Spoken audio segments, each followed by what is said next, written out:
The Galactic Concordance had ruled for 17,000 years when the memorial world of Sol III finally went dark. Ambassador Ventaris of the Kytheran Collective stood before the great observation window of Remembrance Station, watching the blue marble spin slowly in the eternal night.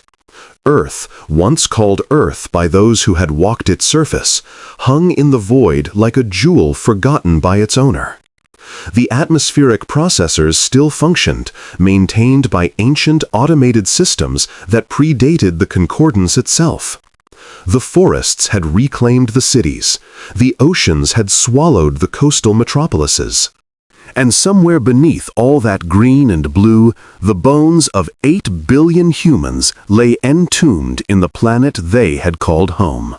"Another delegation has arrived," said his aide, a young Kytheran with scales still bright with youth. "The Vorthax want to increase their mining rights in the outer system." Ventaris didn't turn from the window. "Tell them no, as I have told every delegation for the past 300 years. The Sol system remains a protected memorial zone under Concordance law." They argue that the humans have been gone for 12,000 years, that the resources, the humans saved the galaxy.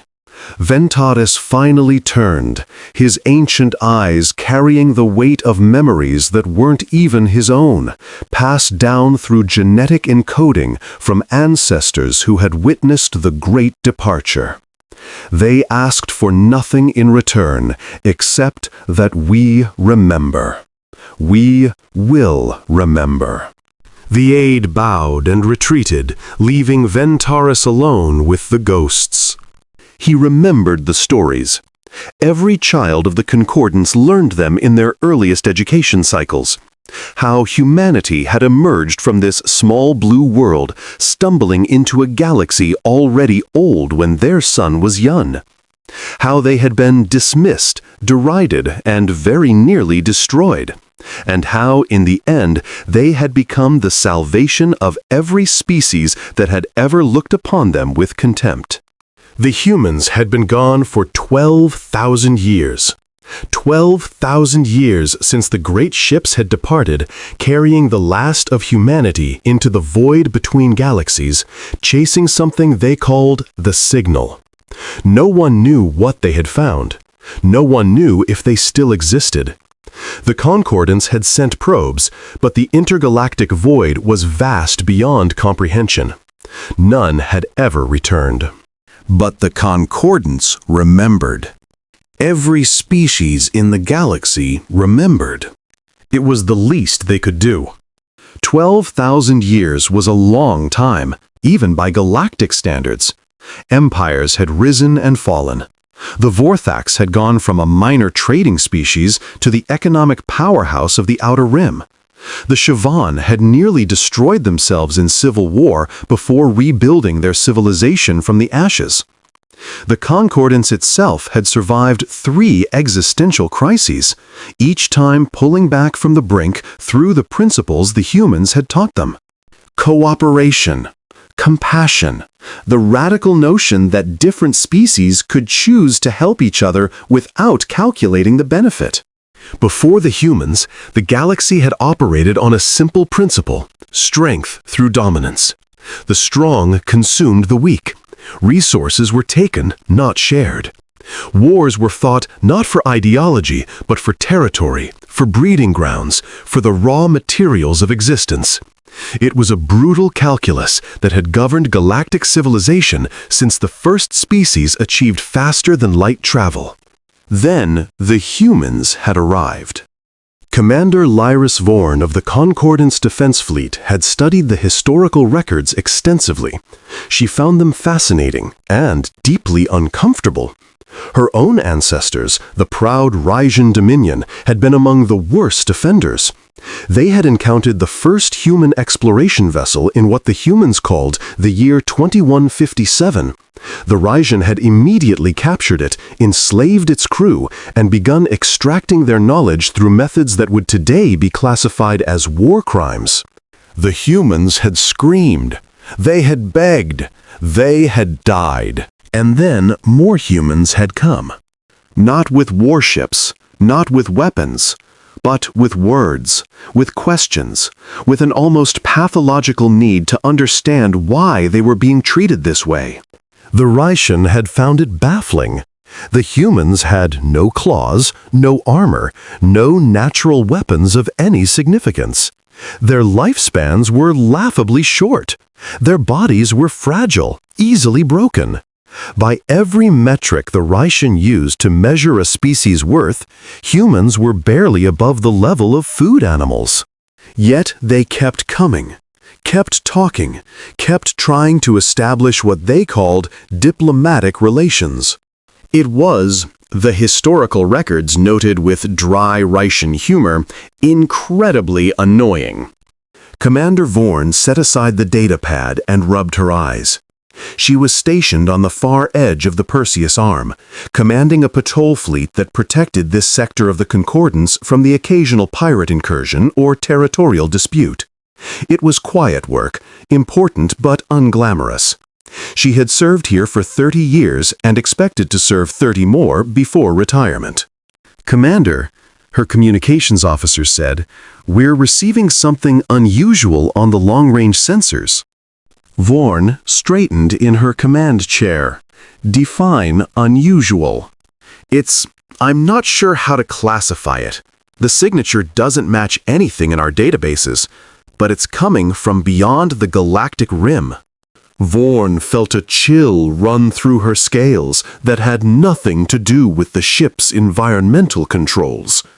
The void? Something is coming from the void? "Yes, Commander. Multiple contacts. Very large. Moving at speeds that our sensors are having difficulty calculating." The officer paused, rechecked the data. "Commander, whatever these are, they're not using any drive system we recognize. They're not using any drive system that should be physically possible." Vorn stood slowly from her chair. The void between galaxies was supposed to be empty. Nothing could survive there. Nothing could cross it. The distances were too vast, the resources too scarce. Any species that attempted the crossing would die long before reaching their destination. Except, perhaps, one. "Alert the Concordance," she said. "Highest priority. Tell them." She trailed off, unsure what message could possibly convey the magnitude of what might be happening. "Commander, tell them that something is coming home." The news spread across the Concordance in hours. By the time the sun set on the capital world of Kytharus Prime, every sentient being in the galaxy with access to the communication networks knew what had been detected. Reactions varied. The Kytharan government immediately convened an emergency session. Their species had been among humanity's closest allies in the old days, partners in the Great Coalition that had ultimately transformed galactic society. Many Kytharans still wore small tokens of human manufacture, passed down through generations, old coins, fragments of fabric, bits of plastic and metal that held no intrinsic value but carried the weight of history.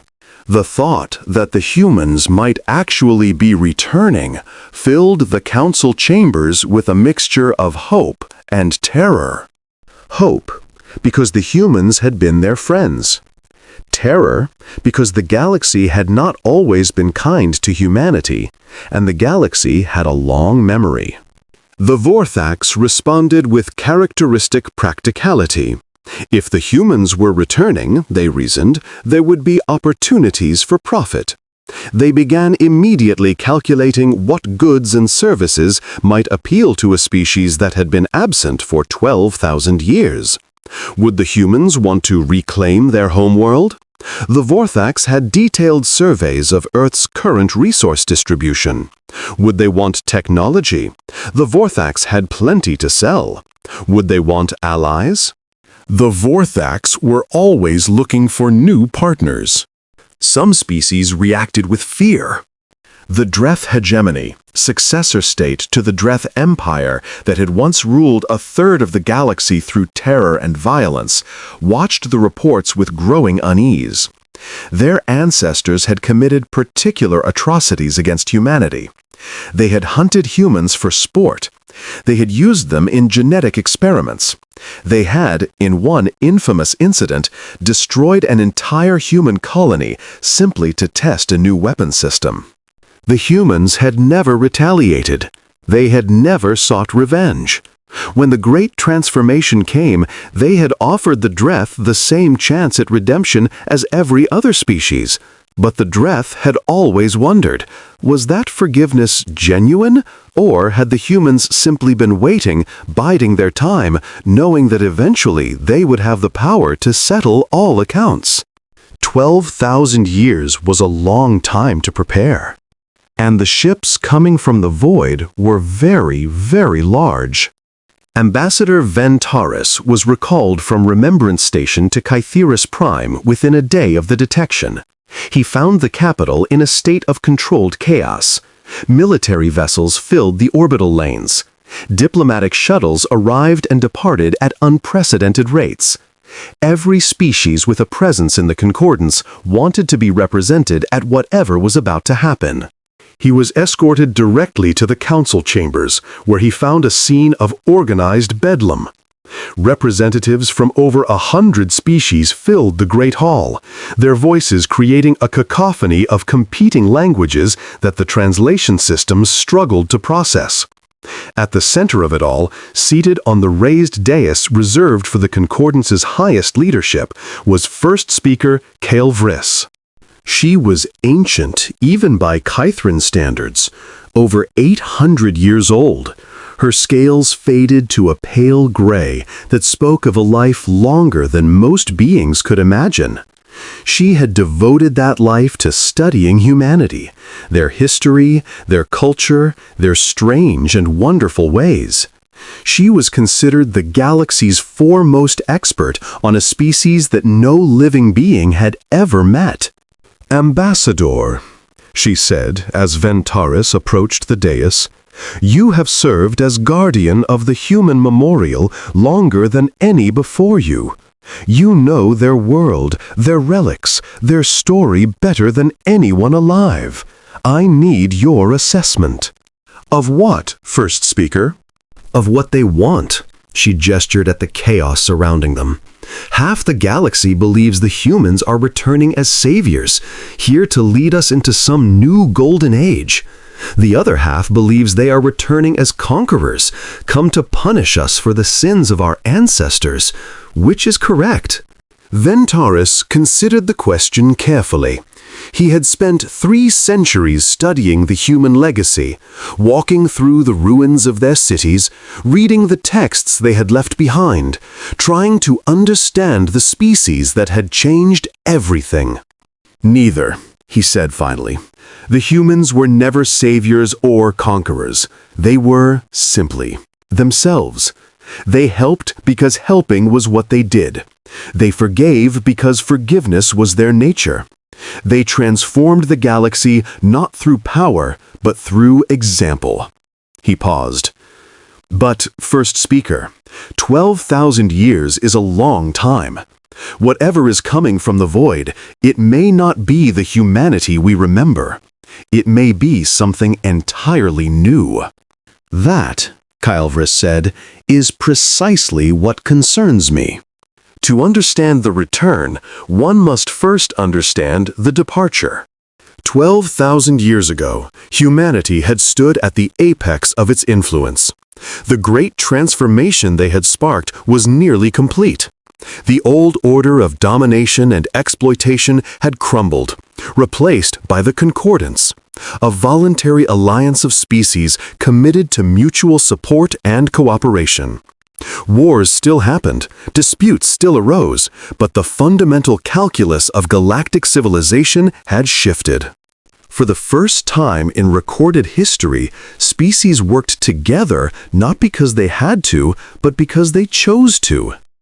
The humans had made this possible, not through military might, They had never been a warrior species, despite their capacity for violence when pushed. Not through economic dominance. They had always preferred fair trade to exploitation. They had done it through the simple, radical act of being decent. When a species was suffering, the humans helped. When a conflict arose, the humans mediated. When a world was dying, the humans sent relief ships. They asked for nothing in return except the chance to see others flourish. And slowly, gradually, impossibly, their example had begun to spread. Other species had started helping too, not because it was profitable, but because it was right. The concept of right had always existed in galactic civilization, but it had been localized. Right for my species, right for my family, right for my immediate interests.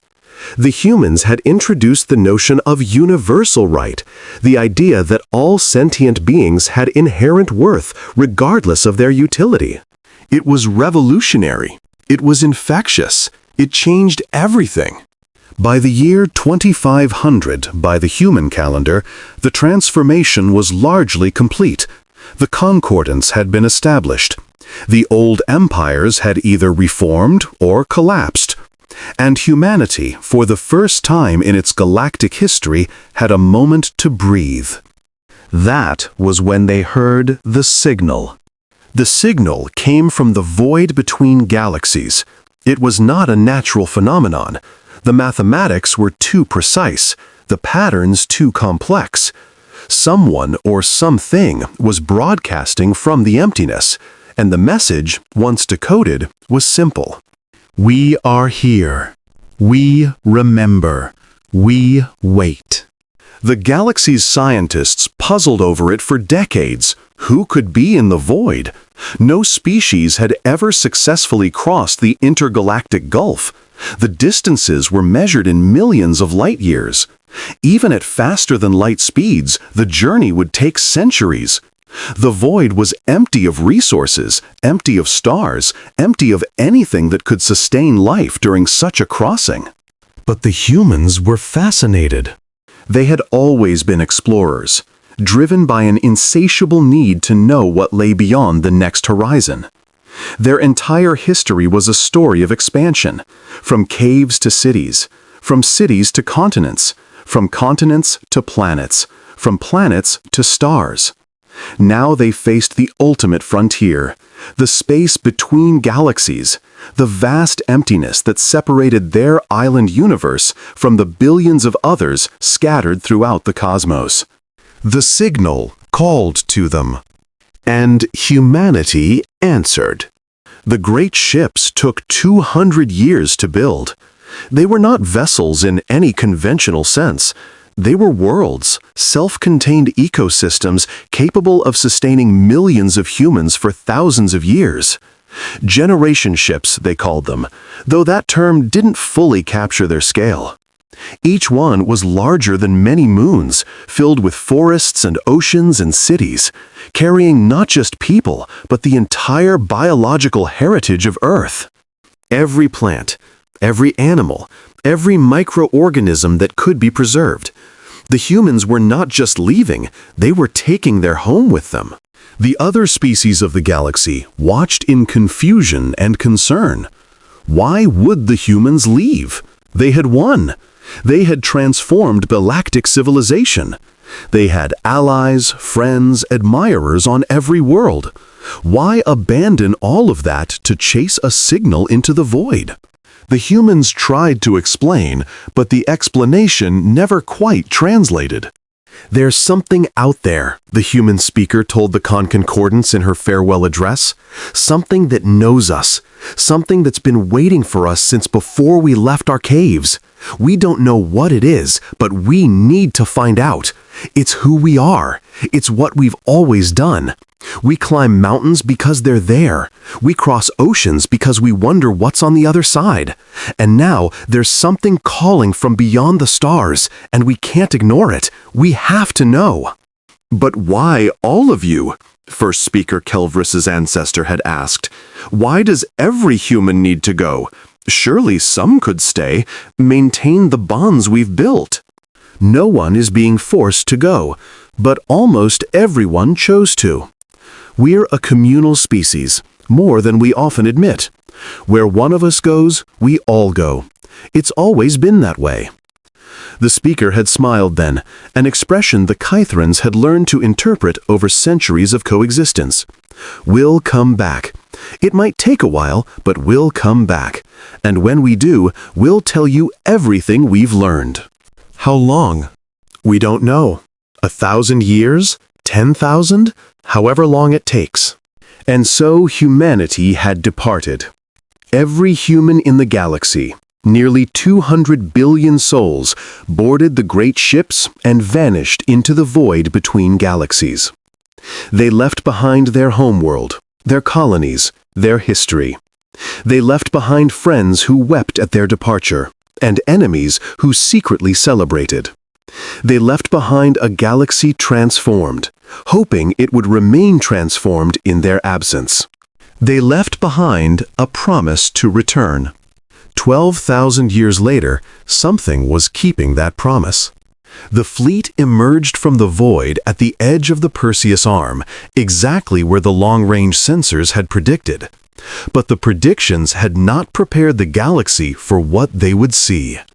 Commander Lyris Vorn had positioned her patrol fleet at what she hoped was a safe distance, far enough to avoid any hostile action, close enough to observe and report. Her ships hung in formation, weapons powered down, broadcasting continuous messages of peace and welcome in every known language. The ships that arrived were unlike anything the galaxy had ever seen. They were vast, each one larger than most inhabited moons, some approaching the scale of small planets. Their surfaces gleamed with materials that defied spectroscopic analysis, substances that didn't match any known element or compound. They moved without visible engines, without drive signatures, without any indication of the forces propelling them. They simply existed in one location and then existed in another, crossing distances that should have taken hours in the span of heartbeats. There were hundreds of them, thousands. The sensors struggled to count them all. "Commander," Vorn's first officer whispered, "the mass readings, they shouldn't be possible. The gravitational jets alone should be disrupting the entire sector." "I see it," Vorn said. Her scales had gone pale, the Ryshan equivalent of shock. "They're compensating somehow, nullifying their own gravity. They're moving like they weigh nothing." "Commander, what are they?" Vorn didn't answer. She was watching the lead ship, the largest of them all, a sphere of perfect darkness that seemed to drink in the light around it. Even at this distance, she could feel something emanating from it. Not a physical force, but a presence, an awareness. It knew they were there. It knew who they were. And then, finally, the transmission came. The voice that spoke was not quite human. It had the cadence of human speech, the patterns and rhythms that the galaxy remembered from historical recordings, but there was something else beneath it, a resonance, a depth, as if the voice were speaking on frequencies beyond ordinary hearing. "Concordance vessels, we recognize you. We remember you. Do not be afraid." Vorn found her voice with difficulty. "This is Commander Lyris Vorn of the Concordance Defense Fleet. We welcome you. May we ask who you are?" A pause. Then, "We are what humanity became." The words hung in the space between the ships, pregnant with meaning that Vorn could only begin to comprehend. What humanity became. Not what humanity sent, not what humanity built, but what humanity became. The distinction was crucial and terrifying. "We have been away for a long time," the voice continued. "We found what we were seeking in the void. We learned what we were meant to learn. And now we have returned to share what we've become. Is the concordance still standing?" Yes, Vaughn managed. 12,000 years. We've maintained it. We've tried to remember your teachings. We know. We've watched. We've been proud. Another pause. We're coming home, Commander. All of us. But we need you to prepare the galaxy. What we've become may be difficult to understand. We don't want to frighten anyone. We don't want to harm anyone. We're still human, still the species that you remember. But we're also more. More how? The darkness of the lead ship seemed to shift, to pulse with something that might have been amusement or affection or both. That's a very long story, Commander, and we've waited 12,000 years to tell it. The Concordance Council convened in full session for the first time in 3 centuries. Every member species sent representatives. Every allied nation, every associated territory, every observer state, all of them gathered on Catheris Prime to witness history. First Speaker Kylvris addressed them from the great dais, her ancient voice amplified throughout the chamber. 12,000 years ago, humanity departed this galaxy in search of an answer. They told us they would return. Many of us doubted. Many of us assumed they had perished in the void, that the signal they chased was nothing more than cosmic noise, or perhaps a trap. But they did not perish. They survived. And now they are home. She paused, letting the weight of her words settle over the assembly. But they have warned us that they have changed, that what they found in the void transformed them in ways we may struggle to comprehend. They have asked for patience, for understanding, for the same qualities they taught us when they first arrived in this galaxy, stumbling out of their small ships with nothing but their impossible optimism and their stubborn refusal to accept that the universe must be cruel. "What kind of transformation?" demanded the Vorthax representative, his mercantile mind already calculating possibilities. "Have they achieved some new technology? Some advancement we might—" They didn't specify. They asked only that we meet them at the Sol system, at Earth, at the world they left behind. A murmur ran through the assembly. Earth, the memorial world, the sacred ground that no species had been permitted to colonize or exploit for 12 millennia. "They're coming home," Kelvris said, "to the place where they began, and they've asked us to be there to welcome them." The fleet that assembled at Sol was the largest gathering of ships in galactic history. Every species that could manage the journey sent representatives. Thousands of vessels filled the outer system, maintaining respectful distance from the blue planet that hung at its center. Ambassador Ventaris was there, of course. After 3 centuries of guarding humanity's memory, he could not miss their return. He stood at the observation window of his diplomatic vessel, watching Earth spin below, and wondered what the humans would think when they saw what had become of their world. The forests had reclaimed everything. From space, the continental landmasses were solid green, broken only by the blue veins of rivers and the white caps of mountains. The cities had vanished entirely, consumed by the patient work of nature.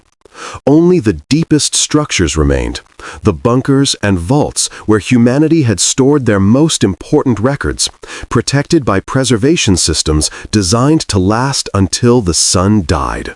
It was, Ventaris thought, exactly what the humans would have wanted.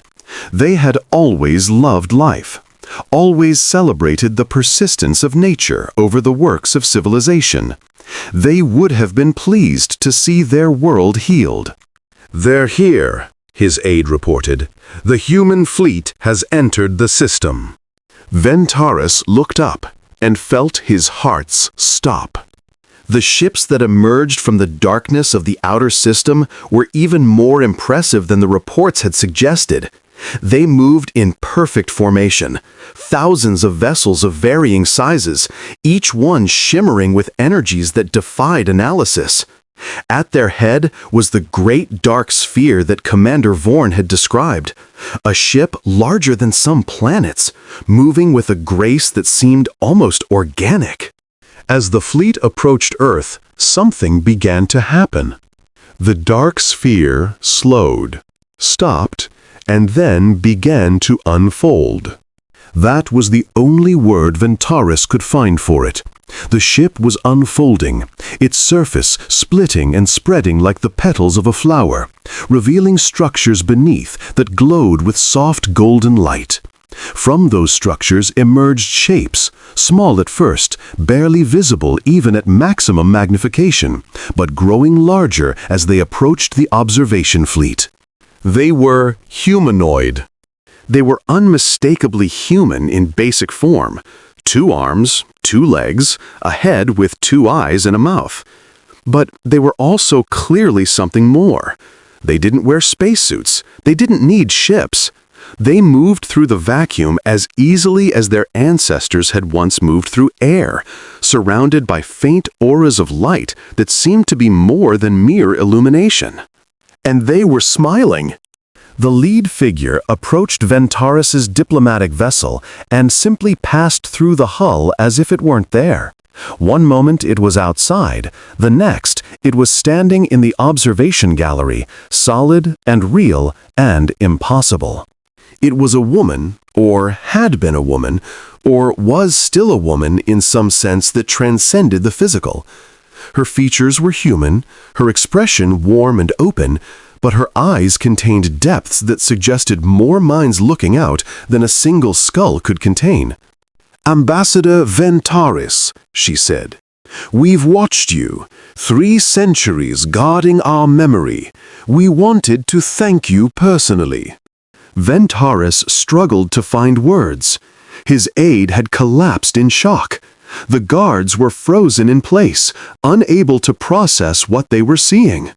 You're welcome," he finally managed. The Concordance has never forgotten." "We know," the woman smiled, and it was a smile that somehow encompassed millennia of history, billions of minds, the collective joy of an entire species that had finally come home. We could feel it, even in the void. Your remembrance, your gratitude, your efforts to maintain what we began. It meant more to us than you can possibly understand." "What? What happened to you? What did you find?" The woman's smile broadened. "Everything! We found everything!" They called themselves the Ascended now, though they insisted they were still human. Every human who had left on the great ships 12,000 years ago was still present, still themselves. But they had grown. They had merged. They had become something new while remaining everything they had always been. The void between galaxies had not been empty after all. First Speaker Calvris listened as the Ascended representative, the woman who had first approached Ventaris, whose name was now unpronounceable, but who asked to be called simply Hope, explained what had happened during humanity's long journey. "The signal led us to them," Hope said. "The ones who came before. Not just before humanity, before this universe. They've watched the cosmos develop for longer than galaxies have existed. They've seen countless species rise and fall, achieve greatness and destroy themselves, build empires and dissolve into entropy. They've been waiting all this time for species that chose a different path." "What path?" "The path we were on when we left. The path you've maintained in our absence." Hope's luminous eyes swept across the assembled representatives. Compassion, cooperation, the recognition that consciousness, all consciousness, is precious, that the universe is not a competition to be won, but a garden to be tended. They were looking for species that had figured that out, And when they found us, they offered us a choice. What choice? To join them. To become part of something larger than ourselves, larger than our galaxy, larger than anything we could have imagined. To participate in the great work of nurturing the cosmos, helping young species find their way, guiding civilizations toward wisdom instead of destruction. Kael'vris leaned forward. And you accepted? We did, but we didn't forget where we came from. We didn't forget the galaxy we left behind, the galaxy we had helped to heal. And we didn't forget our promise. Hope smiled that ancient, encompassing smile. We said we would come back. We said we would tell you everything we learned. Here we are, and we have so much to share. The sharing took years. The Ascended didn't simply deliver information, they offered transformation. Any species that wished could join them, could undergo the same process of expansion and unification that humanity had experienced. It was not coerced, never demanded, simply offered as a gift. Some species accepted immediately. The Kytherans, who had always been closest to humanity, were among the first. Thousands of them chose to ascend, to expand their consciousness beyond the limits of their physical forms, while remaining fundamentally themselves. Others refused, and the Ascended honored their choice without question. We didn't come to conquer, Hope explained to those who remained fearful. We didn't come to demand obedience or worship. We came to offer something we found, something wonderful, something that changed us. But the choice must always be yours. That was the first lesson we learned from the ones who came before. Consciousness cannot be forced into wisdom. It must choose wisdom for itself. The Vorthax, predictably, tried to negotiate. If they ascended, what would happen to their businesses, their wealth, their carefully accumulated power? Hope's answer was gentle but firm. Those things will cease to matter, not because they'll be taken from you, but because you'll understand that they were never as important as you believed. You'll still have purpose, you'll still have identity, but your purpose will larger and your identity will be richer. You'll be part of something that extends beyond the boundaries of this galaxy, beyond the boundaries of time itself. Some Vorthax accepted. Many did not. The Ascended seemed equally at peace with both outcomes. Ambassador Ventaris chose to ascend. After 3 centuries of studying humanity, of trying to understand what made them so different from every other species the galaxy had known, he finally received the answer. He felt his consciousness expand, felt barriers he hadn't known existed dissolve, felt himself becoming part of a vast network of minds that stretched across the void between galaxies. And he understood. The humans had never been special because of their biology or their technology. They had been special because of a simple truth they had stumbled upon, perhaps by accident, perhaps by some cosmic grace, that the universe was not designed for conflict, but for connection. That consciousness was not meant to isolate, but to unite. That the same capacity for empathy that had made them help other species was also the key to becoming something greater than any single species could be alone. The ones who came before had learned this truth eons ago. They had watched galaxies form and die, had seen trillions of species rise and fall, and had discovered that the only civilizations that endured were those that learned to cooperate. Competition led to extinction. Cooperation led to transcendence. Humanity had been on the edge of that realization when they left the galaxy. Their journey through the void had completed the transition, and now they had returned to offer the same gift to the galaxy they had once helped save. Then Taurus, now part of the Ascended Collective while still remaining himself, looked down at Earth with eyes that could see into spectrums no Kytheran had ever perceived.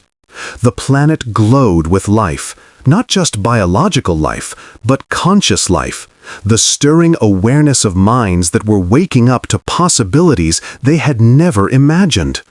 The galaxy was changing again. Humanity had returned. And nothing would ever be the same.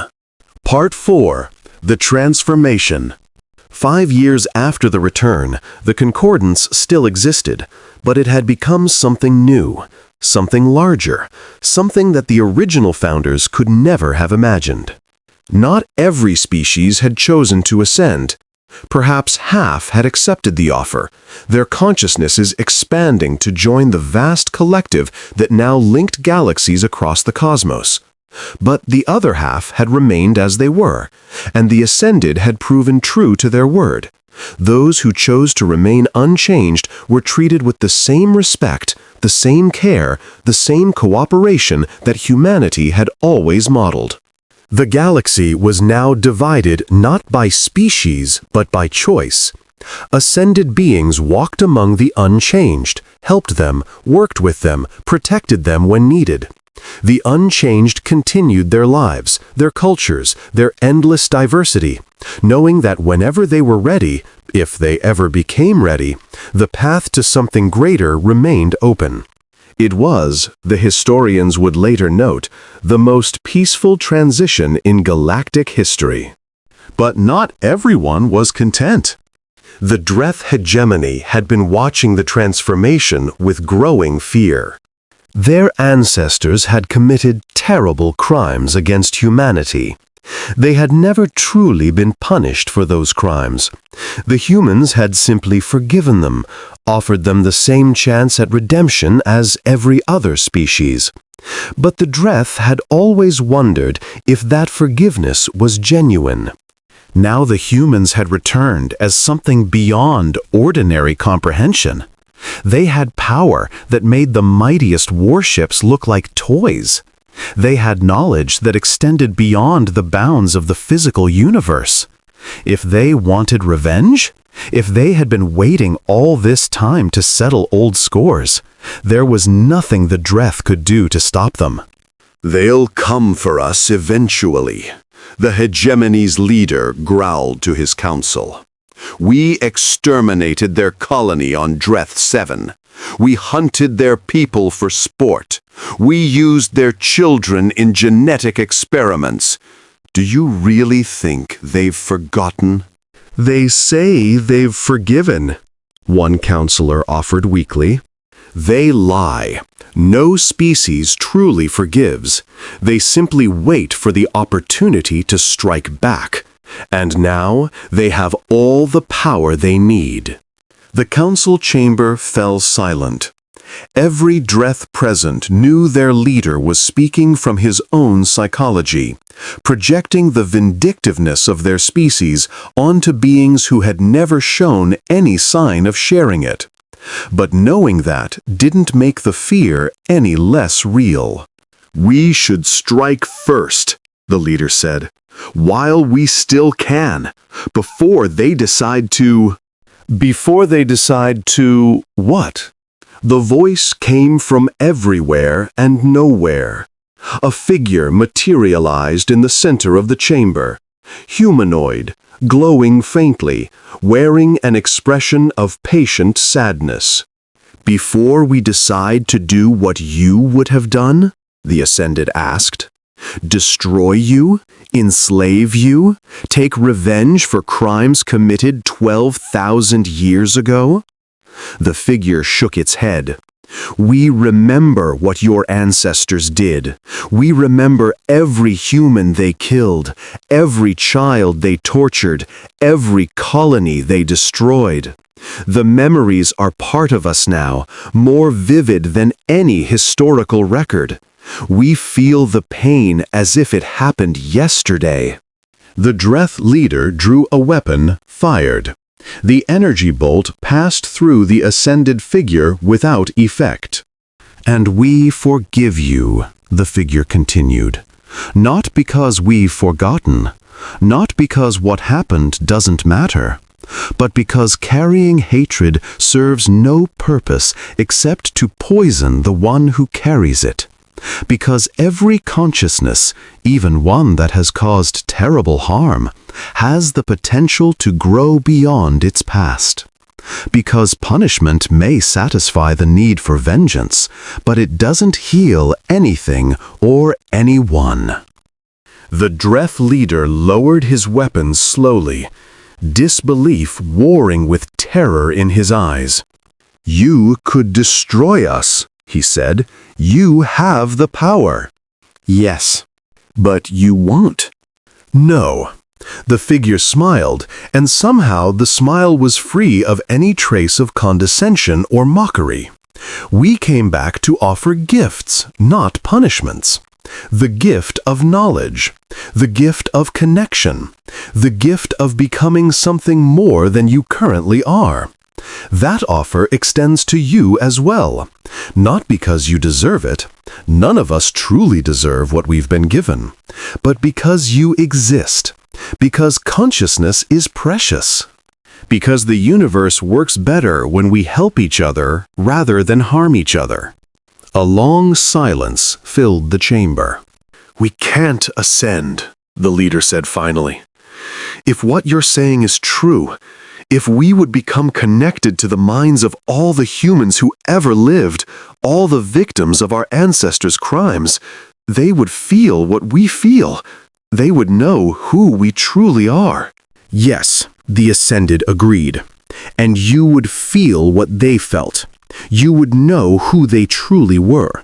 The experience would be intense, difficult, perhaps the most challenging thing you've ever endured." A pause. "But you would survive it. You would grow from it. And when it was over, you would understand something that your species has never understood. That the prey was never lesser than the predator. That the victims were never weaker than the victimizers. That every consciousness the Dreth ever destroyed was just as real, just as valuable, just as deserving of existence as your own." The council sat in stunned silence. "We came back to offer transformation," the Ascended said. "The choice is yours. We will not force you, and we will not punish you if you refuse. But know this, the universe is not a competition. It is a community, and communities work best when everyone participates." The figure faded, leaving the Dreth alone with the weight of an impossible choice. In the end, many Dreth chose to ascend.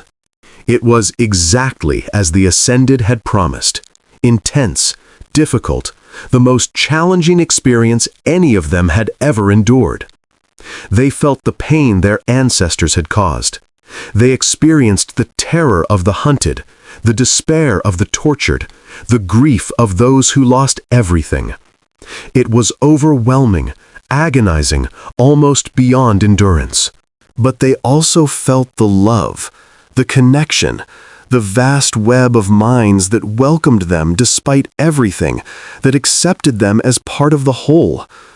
They felt humanity's forgiveness, not as an abstract concept, but as a living reality, a genuine release of all claims to vengeance, a willingness to move forward together rather than remain trapped in the past. And they understood. The Dreth who emerged from the Ascension were changed in ways that went beyond the merely physical. They retained their identities, their memories, their essential selves. But they also carried within them the knowledge of what they had done, and the certainty that they would never do it again, not because they were forbidden, but because they finally understood why such actions were wrong. Those who chose not to ascend watched their transformed fellows with a mixture of suspicion and wonder. The ascended Dreth didn't lord their transformation over the unchanged. They didn't preach or condemn. They simply demonstrated through their actions that another way of being was possible. Slowly, gradually, the Dreth hegemony began to change. It would take generations, perhaps centuries. The patterns of thousands of years could not be undone overnight, but the transformation had begun and it would not be reversed. First speaker Kael'vris chose to ascend on the 10th anniversary of humanity's return. She was over 800 years old, ancient beyond the normal lifespan of her species, sustained by medical technologies that had been pushing back against entropy for decades. She knew her time was ending. She wanted to see what lay beyond. "I've spent my entire life studying humanity," she said to Hope, who had become something like a friend over the years since the return, "trying to understand what made them different, what let them transform a galaxy through kindness, when every other species that tried was destroyed by their own good intentions. I think I finally understand." "What do you understand?" "That it wasn't about what humanity did, it was about what they were. Their capacity for hope in the face of despair. Their stubborn refusal to accept that cruelty was inevitable. Their insistence on seeing the good in other species, even when those species showed them only evil." Kael'vris smiled, an expression she had learned from the humans long ago. They taught us that compassion was not weakness, that cooperation was not surrender, that the universe could be kind if we chose to make it kind. "And now?" "And now I want to understand the rest. I want to see what they found in the void. I want to know what lies beyond this galaxy, beyond this universe, beyond everything I've ever known." She laughed, a sound of pure joy that seemed almost too young for her ancient body. "I want to learn." Hope took her hand, and Kael'vris felt the barriers of her consciousness begin to dissolve. The galaxy settled into a new rhythm.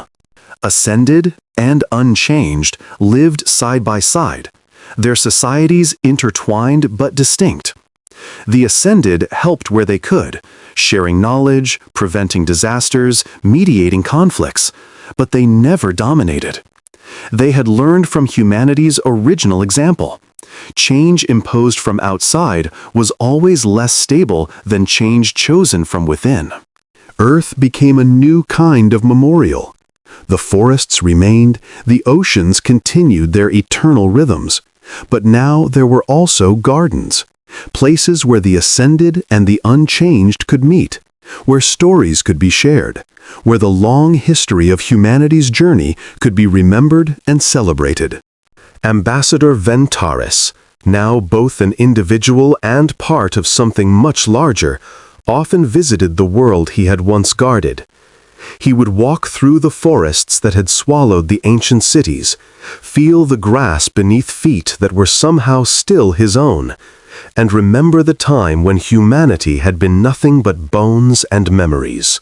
They were so much more now, and so was he. And so, in time, would be everyone who chose this path. The Concordance had grown to encompass not just one galaxy, but the beginnings of a cosmic community. The network of ascended minds that stretched across the void, linking consciousness throughout the universe.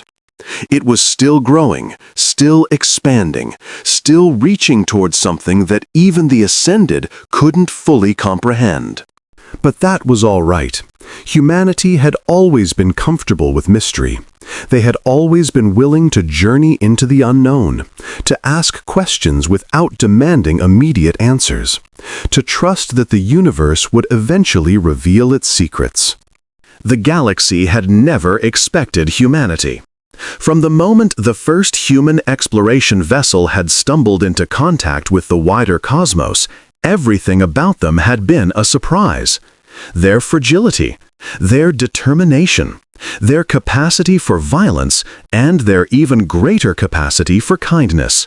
Their stubborn refusal to accept that the universe must be cruel. Now humanity had returned, transformed beyond recognition, yet somehow still fundamentally themselves. And the galaxy was transforming with them. 1,000 years after the return, a young Kytherin named Vesloria stood at the observation window of an orbital station above what had once been called Kytheris Prime. Below her, the planet glowed with the lights of civilization. The Concordans still met there, though its form had changed over the centuries. Ascended and unchanged delegates gathered to discuss matters of galactic importance, to celebrate achievements, to mourn losses, to plan for futures that extended beyond individual lifetimes. Vesloria was unchanged. She had chosen, as her ancestors had chosen, to remain in her original form, at least for now. The Ascended welcomed the unchanged, valued them, learned from them. There was no stigma attached to either choice. But lately, Vesloria had been wondering. She had lived a good life. She had served her species, contributed to her community, built relationships that spanned decades. She had children and grandchildren, great-grandchildren, who were just beginning to make their own marks on the galaxy. She had accomplished everything she had ever dreamed of accomplishing. And yet, there was more. The Ascended spoke of connections that spanned galaxies, of knowledge accumulated over millions of years, of experiences that transcended the boundaries of individual existence. They spoke of meeting the ones who came before, the ancient minds that had watched the cosmos develop from its earliest moments. They spoke of participating in something larger than any single life could encompass. Vesloria looked up at the stars and wondered what it would be like to join them. She found hope in one of the memorial gardens on Earth's surface, walking among flowers that had been cultivated over centuries to represent every color in the visual spectrum.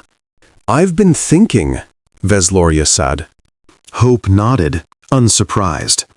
After 1,000 years of watching beings wrestle with this choice, she had learned to recognize the signs. About ascending? About what it would mean. To stop being what I am now. To become something other. "You wouldn't stop being yourself," Hope said gently. "You would become more of yourself. Everything you are now would remain. Every memory, every relationship, every moment of joy or sorrow or wonder, you would simply gain more perspectives, more connections, more capacity for experience." "But I would change." "Yes, as you have changed throughout your life, as all consciousness changes, moment by moment, day by day. The difference is only one of scale." Vesloria knelt beside a flower she didn't recognize, something from old Earth, perhaps, preserved and replicated through the millennia. Its petals were a deep blue, almost the color of the sky on a world she had never visited. "Why did you come back?" she asked.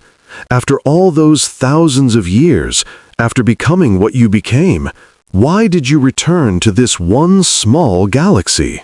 Hope smiled. "Because this is where we began. Because the beings we met in the void showed us that the journey is never complete, that no matter how far you travel, your origins remain part of you. Because we made a promise, and keeping promises matters even when you've transcended time and space." She sat down beside Vesloria, taking a form more solid than usual, more present. "We came back because we loved this place. We loved the species we had met here, the civilizations we had helped to build, the future we had glimpsed in those early days when everything seemed impossible. We wanted to share what we had learned. We wanted to offer the same gift that was offered to us. And if some of us never accept the gift, then we will continue to love you anyway. We will help where we can, celebrate your achievements, mourn your losses, remain connected to you across whatever distances separate us. Transcendence doesn't erase love, it expands it." Vesloria was quiet for a long time, watching the blue flower sway in a breeze that came from nowhere in particular. "I think I'm ready," she said finally. Hope took her hand. Then let me show you what we found in the void. The transition was everything and nothing like Vesloria had expected. She felt her consciousness expand, felt the walls of her individual self become permeable, felt other minds rushing in like water through a breaking dam. For a moment, she was overwhelmed. Too many perspectives, too many voices, too much everything. But then the chaos resolved into something like harmony. She was still herself, still Vesloria, daughter of Vencaris, child of Kytheris Prime, bearer of her own unique history and experience. But she was also part of something larger now. She could feel the other ascended, billions of minds, spanning thousands of species, connected across the vast reaches of space.